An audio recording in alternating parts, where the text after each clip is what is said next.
Sea food lovers, ये जगह आपको डिसअपॉइंट भी कर सकती है। चलो बताती हूँ क्यों।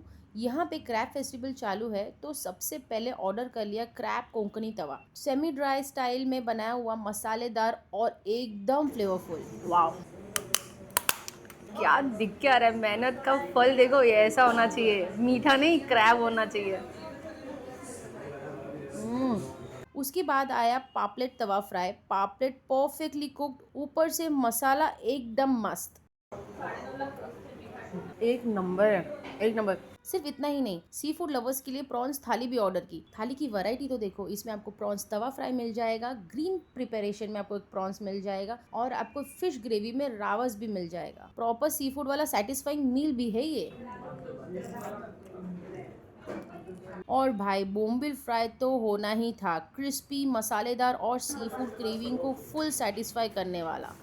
उत्तम। ओवरऑल अगर आपको सी फूड पसंद है, यहाँ का क्रैब फेस्टिवल डेफिनेटली ट्राई करना बनता है। और हाँ, पेटू खाली लाना, वरना इतना अच्छा खाना खा नहीं पाओगे और डिसअपॉइंट जरूर होगे।